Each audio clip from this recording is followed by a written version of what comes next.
I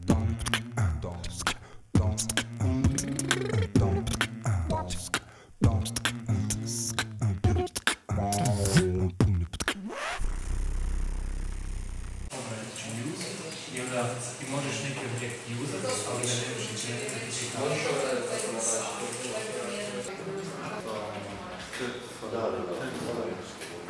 Ovo je radionica videoigara u organizaciji Anima Festa koja se održava drugu godinu za redom. Ideja je zapravo bila spojiti studente Akademije likovnih umjetnosti i studente FER-a kako bi formirali manje timove u kojima bi zajedno stvorili nekakve manje videoigre sa ciljem da se oni međusobno povežu i da vide kako izgleda proces stvaranja jedne videoigre kod ljudi koji su zainteresirani za ovo.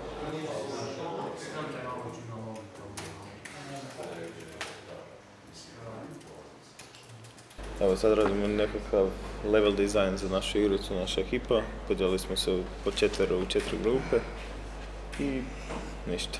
To je to, ništa.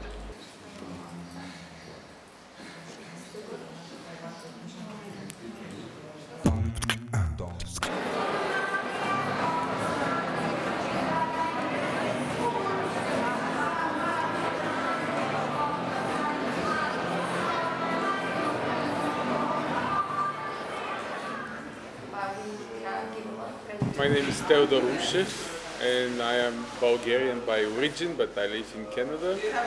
And it's my 5th time in Zagreb, so it's been like 10 years since I'm coming to this festival, because Zagreb was so good to select almost all of my films.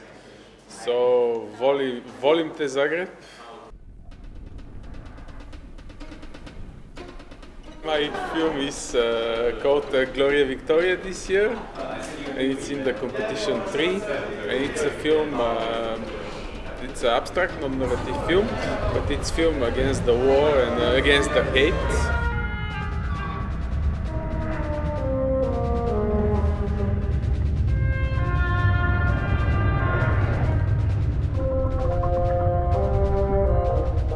I hope that I'm going to have a nice time as usual here and have fun and watch a lot of things, but mostly to meet all my friends, because that's why the festivals are for.